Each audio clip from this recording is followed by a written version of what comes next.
I think Labour is looking at the departure of Nicola Sturgeon, who was the second of two titanic figures of modern Scottish nationalism, the first obviously being her mentor, Alex Salmond, who went off to form the Alba Party. And they're looking at this and saying this is an absolutely fabulous opportunity just when we desperately need to get those extra seats for a British majority at the next election under Keir Starmer. Because it wasn't so long ago, 1997, Tony Blair, you remember all of that, the beginning of New Labour. That happened, of course, because John Smith, one of the titanic Labour figures, had died.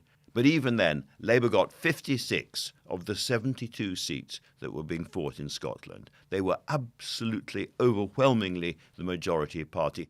And we will govern for the whole of this nation, every single part of it.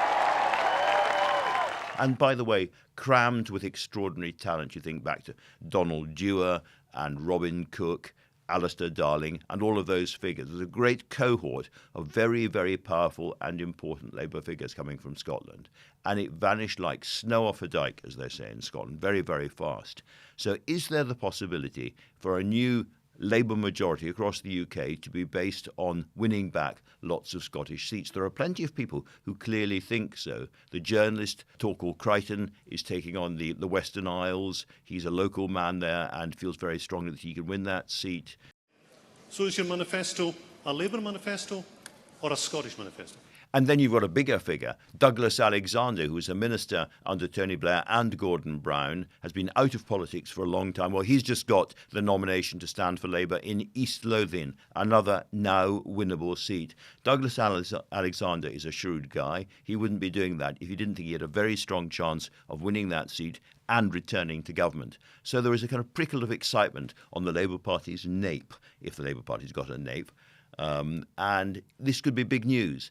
I would just counsel real caution to all the unionists at the moment, however, because I think there are fundamental problems here.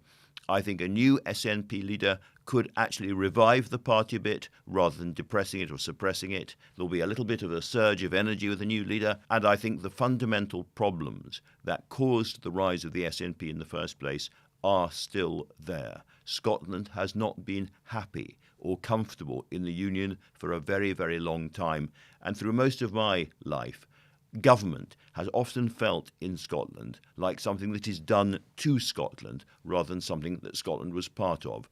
I believe that we are still, all of us, wherever we live, victims of an over-centralised, ridiculously centralised British state.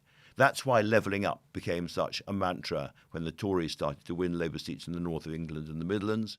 And that is why levelling up works for the whole country, and it is the right and responsible policy. I think that's behind a lot of the rise of Welsh nationalism. You can feel it in the southwest of England too, all over the place. People look at London. And to quote Andrew Fletcher of Saltoun, who was an early ideological thinker, if you like, for Scottish nationalism back at the time of the Union of the Crowns in 1707, he compared London, rather offensively, you may think, to the swollen head of a rickety child.